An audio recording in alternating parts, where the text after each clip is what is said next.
अज मैं कुछ जुमले बू अली दे बोलने ने ताकि तेनों कलंदरां दा पता लगे ये है न की है। मैं अर्ज करदा कलंदर ने सूटे लाने नहीं सिखाए इथों बस करा ली ते चरस दे सिगरेट भर लै ते उथों तक दमादम मस्त करता गया ना।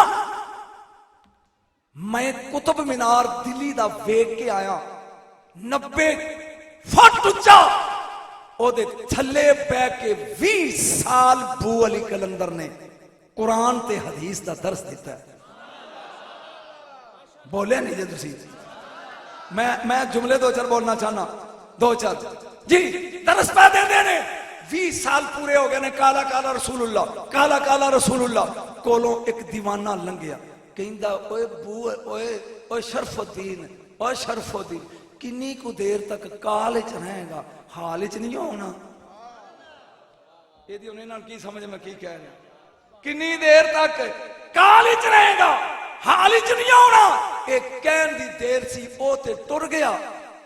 शरफुद्दीन ने उठ के शाह शरफुद्दीन ने किताबां चुकियां ते ज्यों दौड़े मैं वो दरिया वेख के आए इंडिया ओदे विच किताबां सुट दित्तियां ते विच खलो अल्लाह अल्लाह अल्लाह अल्लाह अल्लाह 12 साल लंघ गए।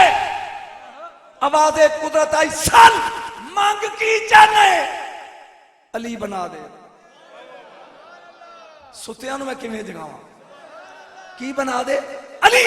आवाज़े कुदरत आई मैं अला कुल्ले शैन कदीर हां पर मगर मेरे कारखाने च अली एक के।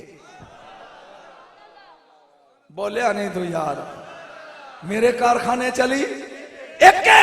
फिर 12 साल मच्छियां खा गई लत्तां अल्लाह अल्लाह अल्लाह। फिर आया फोन मांग अली बना दे। तेनू अगे भी क्या सी भी अली बोलो तो सही है एक के। फिर 12 साल 36 साल कहने सौखे ने मैनू 5 सेकंड लगे ने लेकिन 36 साल खलोना मुश्किल है। 36 साल तो बाद फिर आवाज़े कुदरत सल मांग अली बना दे। आवाज़े कुदरत आई अली ते नहीं जा तेरे विचों अली दी बू आएगी खुशबू निकला बाहर ना अजय नहीं निकल बाहर निकल।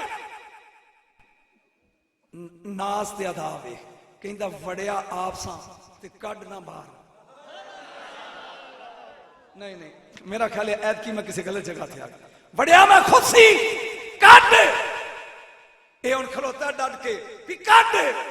घोड़े ते सवारे चेहरे ते जलाले मोढे ते तलवारे सिर ते दस्तारे घोड़ा सवारा हाथ फड़ा ओए हाथ फड़ा हाथ इंज हाथ फड़ा के खिंच के बाहर कढ़िया कहंदा भी मैं ते ओनू क्या सी कड और तू कौन है। हुन मैं फिकरा बोलना है ते उठ के दादी जी नू समझ आ जाए मनंता कौन है तू। फरमाया आओए मेरे सीने ना लग ओए तेरे विचों मेरी खुशबू आवे ओए।